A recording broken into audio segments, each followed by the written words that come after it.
അഭീഷ്ടവരദായിനിയായ അത്തോളി പാലോറത്തുകാവ് ഭഗവതി ക്ഷേത്രത്തിലെ പൊങ്കാല സമർപ്പണം ഭക്തിസാന്ദ്രമായി. ആദ്യമായി നടന്ന പൊങ്കാല സമർപ്പണത്തിന് നൂറുകണക്കിന് ഭക്തരാണ് സന്നിഹിതരായത്. അത്തോളി പാലോറത്തുകാവ് ഭഗവതി ക്ഷേത്രത്തിൽ ഇത് ആദ്യമായാണ് പൊങ്കാല സമർപ്പണം നടത്തിയത്. ക്ഷേത്രത്തിന് തെക്ക് ഭാഗത്തും വടക്കു ഭാഗത്തുമായി പ്രത്യേകം തയ്യാറാക്കിയ സ്ഥലങ്ങളിൽ ഭക്തർ അടുപ്പുകൂട്ടി നിവേദ്യത്തിനായി അരിയും ശർക്കരയും നെയ്യും ചേർത്ത് കലത്തിൽ വേവിക്കാൻ തയ്യാറാക്കി.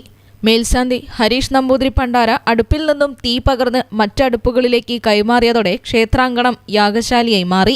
തുടർന്ന് തിരുമേനി എല്ലാവരുടെയും നിവേദ്യത്തിൽ തീർത്ഥം തളിച്ച് പ്രമുഖ ജ്യോതിഷികളുടെ നിർദ്ദേശത്തോടെ ആരംഭിച്ച പൊങ്കാല വിപുലമായി തന്നെ ഈ വർഷം തുടക്കമിട്ടതായി ക്ഷേത്രം പ്രസിഡന്റ് RM കുമാരൻ പറഞ്ഞു.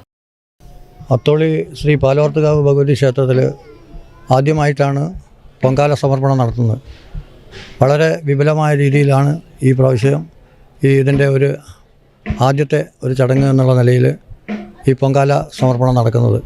സ്വർണ്ണപ്രശ്നത്തിൽ കണ്ടതിൻ്റെ അടിസ്ഥാനത്തിലാണ് ദേവിക്ക് വളരെ സന്തോഷകരമായിട്ടുള്ള സംതൃപ്തി ഉണ്ടാക്കുന്ന ചൈതന്യം വർദ്ധിക്കുന്ന ഒരു ചടങ്ങ് എന്നുള്ള നിലയിലാണ് ഈ പൊങ്കാല സമർപ്പണം സംഘടിപ്പിക്കപ്പെട്ടിട്ടുള്ളത്. വ്യാഴാഴ്ച കലവറ നിറയ്ക്കൽ, സർവൈശ്വരി പൂജ, സർപ്പബലി, വെള്ളിയാഴ്ച ആഘോഷവരവ്, മുല്ലയ്ക്കൽ പാട്ടിന് എഴുന്നള്ളത്ത്, രാത്രി തിറ, കൂത്ത് എന്നിവയോടെ സമാപിക്കും.